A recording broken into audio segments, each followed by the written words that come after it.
అంటే విగ్రహము కాదు, ఫోటోలు కాదు, శిలలు కాదు, శిల్పాలు కాదు. లలిత అంటే లక్ష్య సాధనలో ల, లిప్త కాలంలో లి, తరింపచేసేది త. లక్ష్య సాధనలో లిప్త కాలంలో తరింపచేసేది ల, లి, త. ఊరికే రావండి. ఆ దైవశక్తికి పేరు ఎలా వచ్చింది అంటే, సూక్ష్మంలో మోక్షం అంటారు. మోక్షం ఎలా ఉంటుందంటే, అది వచ్చినట్టు కూడా తెలీదు. జీవించి ఉండగానే పొందుతారు సాధకులందరూ కూడా. అందుకే ఈరోజు మనము బ్రహ్మాండ పురాణములో, ఉత్తరఖండములో అగస్త్యుల వారు అడిగిన ప్రశ్నలకు హయగ్రీవుల వారు చెబుతున్న విశ్వ సమాచారము. ఇది అందరూ అందుకోలేరు. అర్హత గల వారికే అందించబడుతుంది. ఎలాంటి అర్హత? ఎవరు వాళ్ళు? విప్రులు, ప్రౌఢులు, శ్రేష్ఠులు, పండితులు, యోగులు. 5 వర్గాల వారికి మాత్రమే అందించాలని అమ్మ పరమేశ్వరి ఆజ్ఞ. అందుకే నువ్వింత వినయ విధేయతలతో అడుగుతున్నారు కాబట్టి నేను చెప్పడానికి ఉపక్రమిస్తున్నాను అన్నారు హయగ్రీవుల వారు. అగస్త్యుల వారు అడిగారు. ఎలా అడిగారో తెలుసా అండి? మోకాళ్ళ మీద కూర్చున్నారు. అంజలి ఘటిస్తూ, అంజలి అంటే దీన్ని అంజలి అంటారు. ఈ 2 చేతులు కలిపి ఉంచడం. ఇలా అంజలి ఘటిస్తూ, గురుదేవా, నాకు వేదాలు చెప్పారు, వేదాంగాలు చెప్పారు, ఉపనిషత్తులు చెప్పారు, పురాణాలు చెప్పారు, ఉపపురాణాలు చెప్పారు. అన్నీ చెప్పిన మీరు లలితా సహస్రనామాలు చెప్పలేదేంటి? మీరేమన్నా పరాకు పడ్డారా అని అడిగారు. వినయ విధేయతలతో అడుగుతున్నారు. పరాకు పడడం అంటే మరిచిపోవడం అన్నమాట. మీరేమన్నా మర్చిపోయారా? లేదా నాకు ఇంకా అర్హత రాలేదా? అని ఆయన అత్యంత వినయ విధేయతలతో గురుదేవులైన హయగ్రీవుల వారిని ప్రార్థిస్తూ అడుగుతున్నారు. నిజంగా శిష్యుడు వినయ విధేయతలతో ఉన్నప్పుడు ఆ గురువు ఎంత ముచ్చట పడతారో. అప్పుడు వెంటనే హయగ్రీవుల వారు, అగస్త్యుల వారు 2 భుజాల మీద చేతులేసి ఆయన్ని పైకి లేపి ఆలింగనం చేసుకుని, ఎంత అద్భుతముగా, ఎంత వినయ విధేయతలతో అడుగుతున్నావయ్యా! నాకు ఆశ్చర్యము, ఆనందము కలుగుతున్నాయి. అంతేకాదు నీ వినయ విధేయతలకు నేను ఎంత అచ్చెరు పొందుతున్నానంటే, అందరూ ఇలా ఉంటే ఈ సృష్టి ఎంత బావుంటుందో కదా! అని అనిపిస్తుంది అని చెప్పి, నువ్వు అడిగావు కాబట్టి చెప్తున్నాను. ఇది అమ్మ ఆజ్ఞ. అడిగిన వారికే అందించాలి. అందరికీ చెప్పేది కాదు. ఇది బ్రహ్మ విద్య. ఇది శ్రీ విద్య. అంతేకాదు ఇది రహస్యమైన విద్య. గుప్తమైనది, గోప్యమైనది. గోప్యము అన్నా, గుప్తమన్నా, రహస్యమన్నా ఒకటే. అని మరి ఇంత రహస్య విద్యను ఇంతవరకు ఎందుకు చెప్పలేదు అంటే, కేవలము సాధకులకి మాత్రమే అందించాలి. అంటే శరీర భావన ఉన్న వారికి ఇది అందించలేము. ఆత్మ భావనలోకి ప్రవేశించిన వారికి మాత్రమే ఇది అందించబడుతుంది అనే అద్భుతమైన రహస్యాన్ని హయగ్రీవుల వారు అగస్త్యుల వారికి చెప్తున్నారు. అలా మనకి 18 పురాణాలున్నాయి. ఈ 18 పురాణాలలో ఇప్పుడు మనం చెప్పుకునే అంశము బ్రహ్మాండ పురాణం. ఈ బ్రహ్మాండ పురాణాన్ని మనకి 18 పురాణాల్లో మొట్టమొదటిది మత్స్య పురాణం. మార్కండేయ పురాణం రెండవది. భాగవత పురాణం మూడవది. భవిష్య పురాణం నాలుగవది. బ్రహ్మ పురాణం దాన్నే ఆది పురాణం అంటారు. అది ఐదవది. ఇక బ్రహ్మ వైవర్తక పురాణం అంటారు ఆరవది. బ్రహ్మాండ పురాణం ఏడవది. అంటే 18 పురాణాలలో మనం ఏడవ పురాణమును గురించి తెలుసుకుంటున్నాం. ఎందుకు ఏడవ పురాణం బ్రహ్మాండ పురాణం? మానవ శరీరములో 7 చక్రాలు యాక్టివేట్ అయిపోతాయి. బ్రహ్మాండ పురాణం తెలుసుకుంటే 7 చక్రాల స్థితిని దాటి 8వ చక్రమైన శూన్య చక్రంలోకి ప్రవేశిస్తారు సాధకులు. అది ఈ పరమ రహస్యము. మానవులు శూన్యములోకి ప్రవేశించడానికి ఇది ఈ సాధన ఎంతో ఉపయోగపడుతుంది అని అగస్త్యుల వారు అడిగిన ప్రశ్నకు హయగ్రీవుల వారు చెబుతున్న విశ్వ సమాచారము. మరి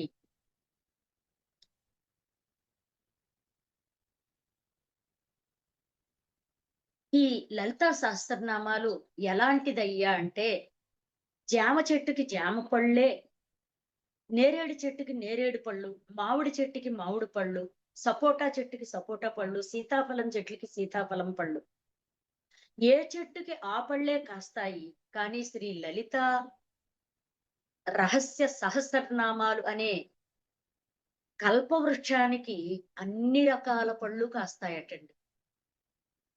అంటే ఇది కల్పవృక్షము లాంటిది అని చెబుతున్నారు హయగ్రీవుల వారు. మనమందరము కూడా అత్యంత శ్రద్ధతో ఈ రహస్యాలను విందాము. అంతేకాదు, మానవునిలో మాత్రమే శుక్రము అనేది వీర్యము, రేతస్సు అంటారు దాన్ని. అదే తేజస్సు. ఆ రహస్యం తెలుసుకున్నారు కాబట్టే పూర్వకాలంలోని ఋషులు, మునులు కేవలము సంతానము కోసమే ఆ సౌభాగ్యాన్ని పొందారు.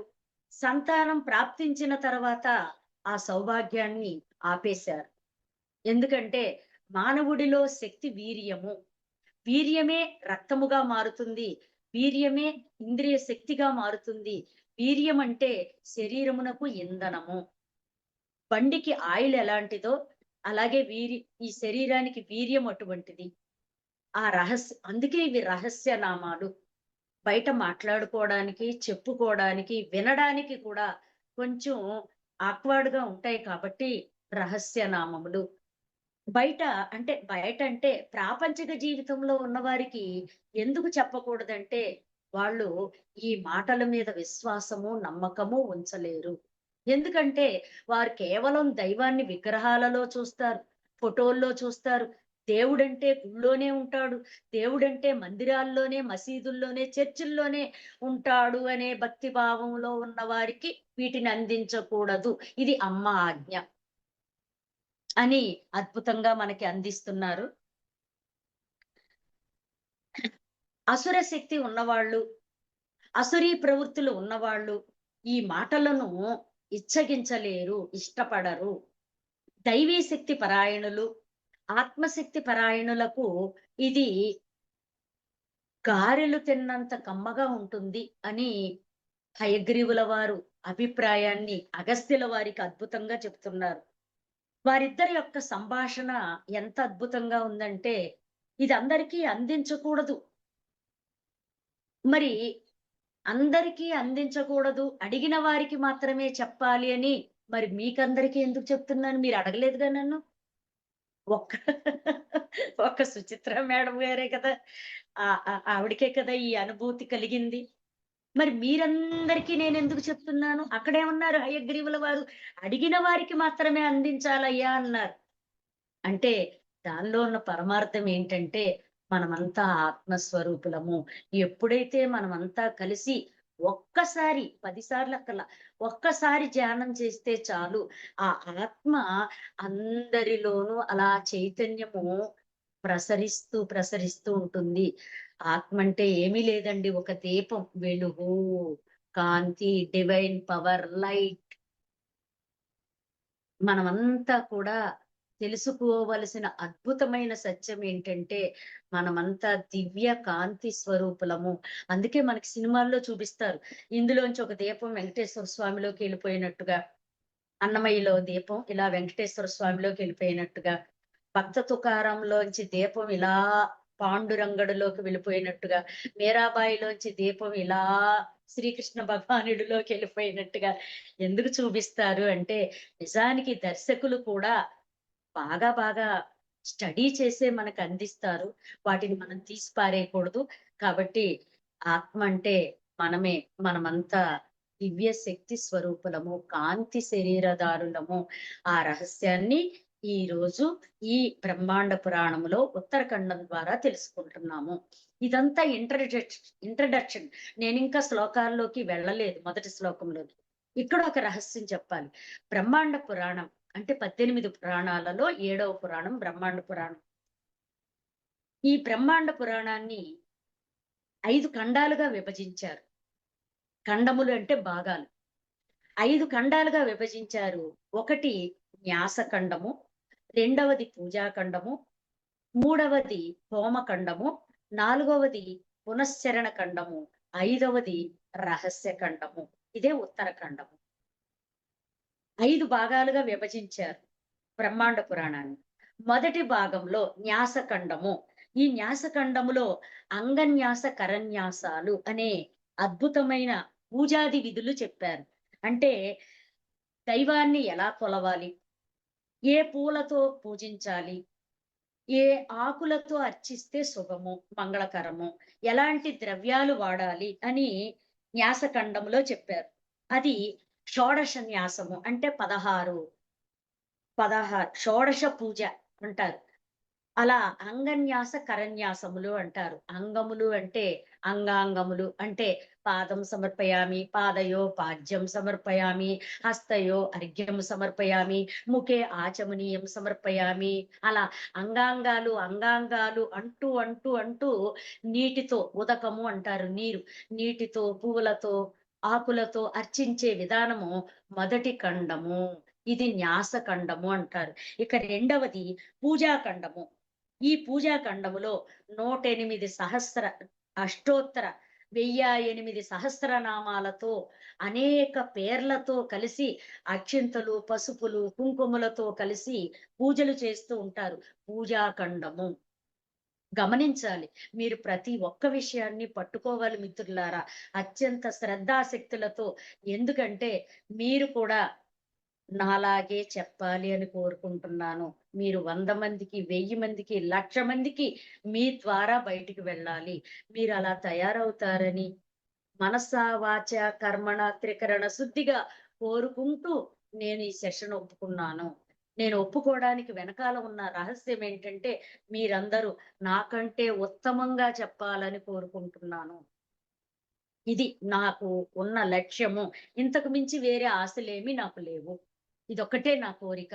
మీరు కూడా ఇంతకంటే అద్భుతముగా మీ ప్రాంతాలలో ఇప్పుడు చూడండి ఏదో ఒక సినిమాలోనండి గుర్తులేదు గానీ సినిమా పేరు.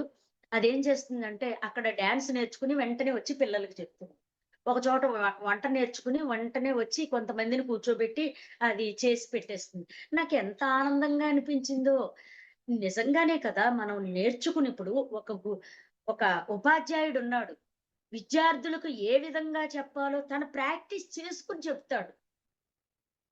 ఇంటి దగ్గర ప్రిపేర్ అవుతాడు. విద్యార్థులకు ఏ విధంగా చెబితే వాళ్ళకి మనసులకి ఎక్కుతుందో ఉదాహరణలతో కూడా ప్రిపేర్ అవుతారు. ప్రతి ఒక్కళ్ళు కూడా. అలాగే మీరు కూడా ప్రిపేర్ అవుతున్నారని భావిస్తున్నాను. ఆశిస్తున్నాను.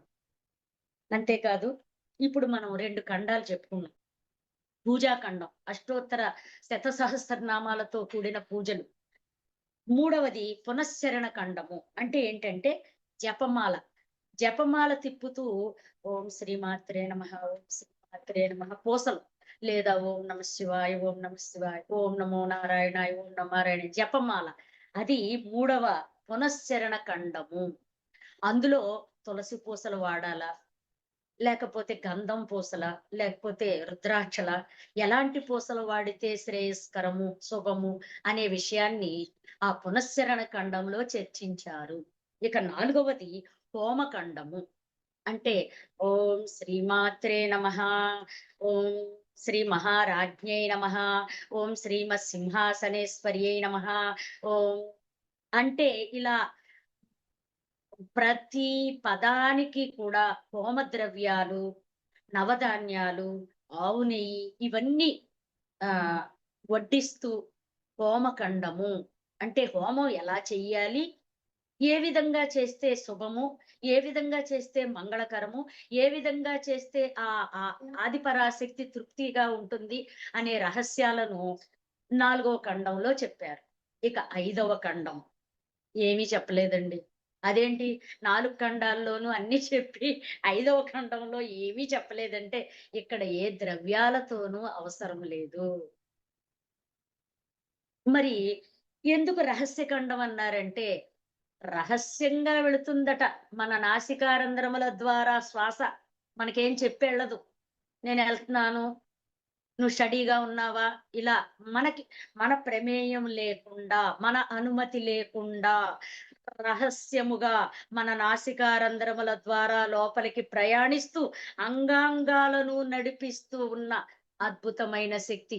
మన లోపల ఉన్న మనకి అవసరం లేని కార్బన్ డయాక్సైడ్ అనబడే బొగ్గు పులుసు వాయువు అంటారు తెలుగులో, అచ్చ తెలుగులో. దాన్ని బయటికి నెట్టేస్తుంది. ఇది అతి రహస్యంగా జరుగుతుంది. అందుకే రహస్య ఖండము ఐదవది. మన ప్రమేయం లేకుండా జరిగే ఆ ఉచ్ఛ్వాస నిశ్వాసాల పట్ల కాస్తంత శ్రద్ధతో, సహనంతో, ఓర్పుతో, ప్రేమతో, ప్రేమతో చూడండి. అలా కూర్చుని గమనిస్తూ, గమనిస్తూ, గమనిస్తూ ఉండమని రహస్య ఖండములో తపస్సు చేసుకోమని చెప్పారు.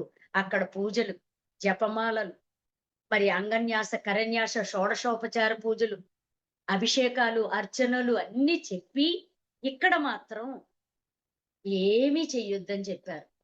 అదే రహస్య ఖండము.